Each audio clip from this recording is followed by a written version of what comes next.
जय श्री कृष्णा प्रिय बंधुओं, स्वागत है आप सभी का फिर से हमारे YouTube चैनल विद्या ज्ञान दर्पण में। दोस्तों, आज की वीडियो बहुत ही ज्ञानवर्धक है। दर्शकों, आज मैं आपके सामने रामायण की एक ऐसी रहस्यमयी और रोचक पहेली लेकर आई हूँ जो आपके मन में कई सवाल खड़े कर देगी। यह पहेली है, अगर राम रावण के दामाद थे तो फिर उनमें युद्ध क्यों हुआ, और अगर सीता लक्ष्मण की बहन थी तो वह उनकी भाभी कैसे बन गई। दोस्तों, ये सुनकर आपके दिमाग में उलझन हो रही होगी, आखिर राम रावण की दामाद कैसे बने? अगर दामाद थे तो ससुर और दामाद के बीच युद्ध क्यों हुआ? और दूसरी बात, अगर सीता लक्ष्मण की बहन थी तो वह भाभी कैसे बन गई? इस पहेली का रहस्य आज हम इस वीडियो में खोलेंगे।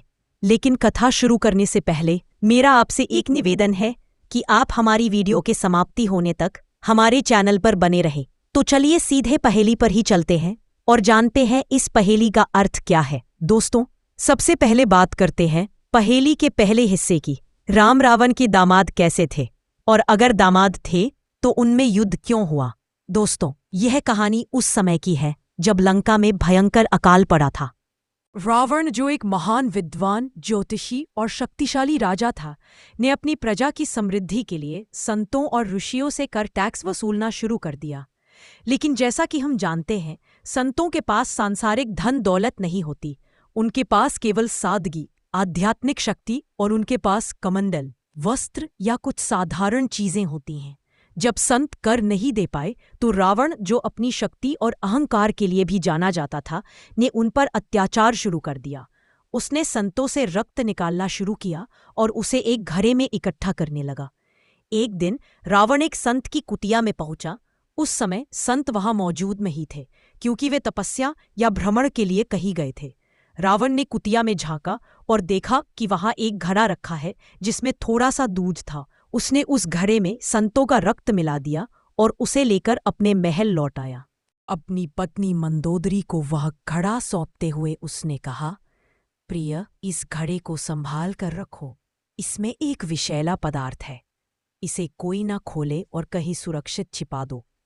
मंदोदरी, जो एक पतिव्रता और समझदार नारी थी, ने उस घड़े को एक गुप्त स्थान पर छिपा दिया। अब दोस्तों, रावण की एक आदत थी कि वह अक्सर वन विहार के लिए जाता था। वह अप्सराओं और अन्य स्त्रियों के साथ समय बिताता, जो मंदोदरी को बिल्कुल पसंद नहीं था। एक पतिव्रता स्त्री के लिए यह बात असहनीय थी। वह सोचती थी कि एक पत्नी हर कष्ट सह सकती है, चाहे घर में धन ना हो। वह मेहनत करके परिवार चलाएगी, दूसरों के घर काम कर लेगी, लेकिन अपने पति का पराई स्त्री के साथ समय बिताना वह कभी बर्दाश्त नहीं कर सकती। मंदोदरी के मन में गुस्सा और दुख बढ़ता गया। एक दिन उसने फैसला किया कि वह उस घड़े में रखे विषैले पदार्थ को पीकर आत्महत्या कर लेगी। उसने सोचा, जब मैं ही नहीं रहूंगी तो यह दुख भी खत्म हो जाएगा। मंदोदरी ने घड़े से थोड़ा सा रक्त मिश्रित दूध निकाला और उसे पी लिया, लेकिन वह मरी नहीं। इसके बजाय वह गर्भवती हो गई। यह जानकर मंदोदरी बहुत परेशान हुई। वह एक सती नारी थी और यह गर्भ उसके पति रावण का नहीं था। उसे समझ नहीं आया कि यह कैसे हुआ। डर और शर्मिंदगी के कारण उसने रावण को कुछ नहीं बताया। उसने सोचा कि इस गर्भ को जल्द से जल्द खत्म करना होगा, वरना अगर रावण को पता चला तो अनर्थ हो जाएगा। मंदोदरी ने एक योजना बनाई। उसने रावण से कहा, स्वामी, मैंने सुना है कि आपकी गर्जना इतनी शक्तिशाली है कि उससे गर्भवती स्त्रियों का गर्भ गिर जाता है। मैं ये चमत्कार देखना चाहती हूँ। रावण को अपनी शक्ति पर गर्व था और उसने मंदोदरी की बात मान ली। उसने अपनी भयंकर गर्जना की, जिससे मंदोदरी का गर्भ गिर गया। मंदोदरी ने उस गर्भ को उसी घड़े में बंद कर दिया और उसे फिर से छिपा दिया। कुछ समय बाद लंका में एक आकाशवाणी हुई। आकाशवाणी ने कहा, रावण, तुम्हारे घर में रखा यह घड़ा तुम्हारी प्रजा के लिए भयंकर अकाल और विनाश लाएगा। इसे तुरंत कहीं और ले जाओ। रावण घबरा गया। उसे नहीं पता था कि घड़े में अब रक्त और दूध की जगह मंदोदरी का गर्भपात बंद है। उसने सोचा कि यह घड़ा मिथिला के राजा जनक के राज्य में गाड़ देना चाहिए, क्योंकि जनक का राज्य धन धान्य से परिपूर्ण था। रावण ने घड़ा लिया और उसे जनक के राज्य में गुप्त रूप से गाड़ दिया। उधर जनक के राज्य में कुछ समय बाद भयंकर अकाल पड़ गया। पेड़ पौधे सूख गए, नदियां सूखने लगी और प्रजा त्राहिरा करने लगी। राजा जनक बहुत दुखी हुए। उन्होंने अपने कुलगुरु पुरोहितों और ब्राह्मणों को बुलाया और पूछा, हमारे राज्य में यह संकट क्यों आया? पहले तो हमारा राज्य हरा भरा था, प्रजा सुखी थी, लेकिन अब सब कुछ सूख रहा है। इसका कारण बताएं। विद्वानों ने कहा, महाराज, आपको भूमि यज्ञ करना होगा। आपको और रानी सुनैना को स्वयं हल चलाकर भूमि जोतनी होगी और उसी पर यज्ञ करना होगा। जनक और सुनैना ने वैसा ही किया। वे हल लेकर खेत में गए और भूमि जोतने लगे। जोतते समय उनका हल एक घड़े से टकराया। जब घड़ा खोला गया तो उसमें एक सुंदर हंसती हुई कन्या थी। जनक और सुनैना उसे देखकर बहुत खुश हुए। उन्होंने उसे अपनी पुत्री के रूप में स्वीकार किया और उसका नाम सीता रखा, क्योंकि वह हल्की नोक से निकली थी और धरती माता की गोद से प्रकट हुई थी। यज्ञ के बाद मिथिला में बारिश शुरू हुई और कुछ ही समय में राज्य फिर से हरा भरा हो गया। प्रजा खुशहाल हो गई और सब कुछ सामान्य होने लगा। अब पहेली का पहला हिस्सा समझिए। क्योंकि सीता मंदोदरी के गर्भ से थी और मंदोदरी रावण की पत्नी थी, इसलिए सीता रावण की पुत्री थी। राम ने जब सीता से विवाह किया तो वे रावण के दामाद बन गए। लेकिन युद्ध क्यों हुआ? दोस्तों, रावण एक प्रकांड ज्योतिषी था। जब वह सीता के स्वयंवर में गया तो उसने सीता की हस्तरेखा देखी। हस्तरेखा देखकर वह समझ गया कि सीता का पति उसका काल बनेगा। उसे पता था कि सीता का विवाह अयोध्या के राजकुमार राम से होगा और राम ही उसका वध करेंगे। इस डर से रावण ने सीता का हरण किया। उसने सोचा कि अगर वह सीता को राम से दूर रखेगा तो उसका वध नहीं होगा। लेकिन नियति को कौन टाल सकता है? राम ने लंका पर चढ़ाई की और अंत में रावण का वध कर दिया। इस तरह पहेली का पहला हिस्सा सुलझता है। राम रावण के दामाद थे, लेकिन रावण के अहंकार और सीता के हरण के कारण युद्ध हुआ। अब आते हैं पहेली के दूसरे हिस्से पर। सीता लक्ष्मण की बहन कैसे थी और फिर भाभी कैसे बन गई?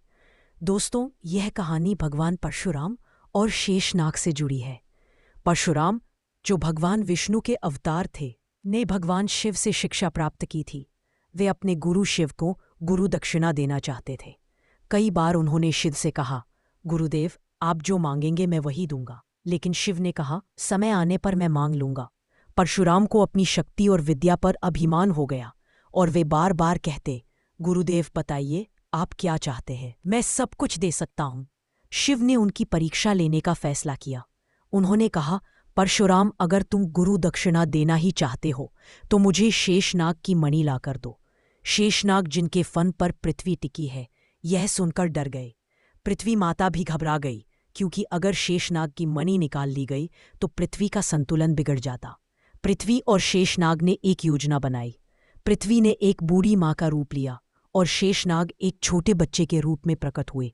जब परशुराम शेषनाग की मणि लेने जा रहे थे तो रास्ते में उन्हें ये बूढ़ी माँ और रोता हुआ बच्चा मिला। परशुराम ने पूछा, माता, ये बच्चा क्यों रो रहा है? पृथ्वी ने जवाब दिया, हमारे पास रहने की जगह नहीं है, इसीलिए यह परेशान है। परशुराम को दया आ गई और उन्होंने कहा, मेरी कुटिया में तुम और तुम्हारा बच्चा रह सकते हो। पृथ्वी ने कहा, मेरा बच्चा बहुत शरारती है, वह आपकी चीजें तोड़ सकता है। अगर ऐसा हुआ तो आप उसे मार डालेंगे। परशुराम ने वचन दिया, मैं तुम्हारे बच्चे को कुछ नहीं कहूंगा, चाहे वह कुछ भी तोड़े। पृथ्वी और शेषनाग बच्चे के रूप में परशुराम की कुटिया में रहने लगे। उधर देवर्षि नारद ने परशुराम को बताया, शेषनाग की मणि इतनी आसानी से नहीं मिलेगी। पहले तुम्हें 10 दिशाओं के राजाओं को हराना होगा।